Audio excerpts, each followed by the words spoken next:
అష్షూరు రాజును గూర్చి యెహోవా సెలవిచ్చినది ఏమనగా, అతడు ఈ పట్టణములోనికి రాడు, దాని మీద ఒక బాణమైనను ప్రయోగింపడు, ఒక కేడెమునైనను దానిని కనపరచడు, దాని ఎదుట ముట్టడి దెబ్బ కట్టడు. ఈ పట్టణము లోపలికి రాక తాను వచ్చిన మార్గముననే అతడు తిరిగిపోవును. ఇదే యెహోవా వాక్కు. నా నిమిత్తము, నా సేవకుడైన దావీదు నిమిత్తము నేను ఈ పట్టణమును కాపాడి రక్షించుదును. మన కల్వరి టెంపుల్ నిర్మించబడిన తరువాత కేవలం 12-15 రోజుల్లోనే ఓ తీర్పు వచ్చింది, కల్వరి టెంపుల్ని కూల్చివేయండి అని చెప్పేసి. అలా కల్వరి టెంపుల్ని కూల్చివేయండి అనే తీర్పు వచ్చినప్పుడు నాకు చాలా మంది ఫోన్లు చేశారు.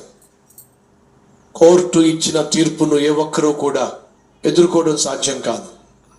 ఎవ్వరూ కూడా మీ పక్షాన్ని నిలబడి పోరాడలేరు.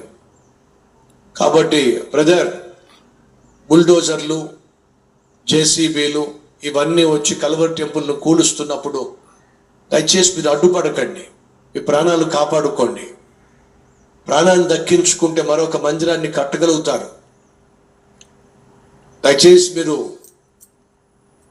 తొందరపడి ప్రాణాల మీద తెచ్చుకోకండి అని చెప్పి నాకు ఫోన్లు చేశాను. టీవీ ఆన్ చేస్తే breaking news, breaking news, breaking news, breaking news.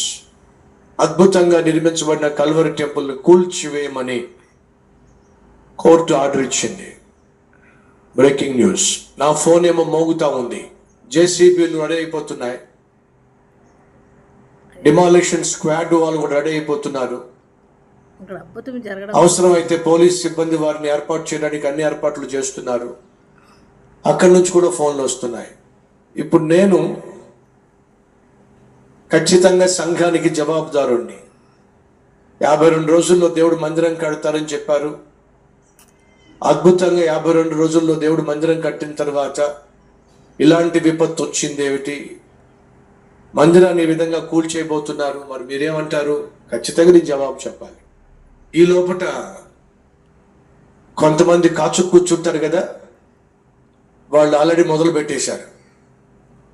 Satish Kumar గారికి హార్ట్ అటాక్ వచ్చిందట, హాస్పిటల్లో జాయిన్ అయిపోయారు, ప్రార్థించండి, ప్రార్థించండి, ప్రార్థించండి. మహానుభావులు మా సహోదరులను పిలిచి, త్వరగా మీరు వెళ్ళి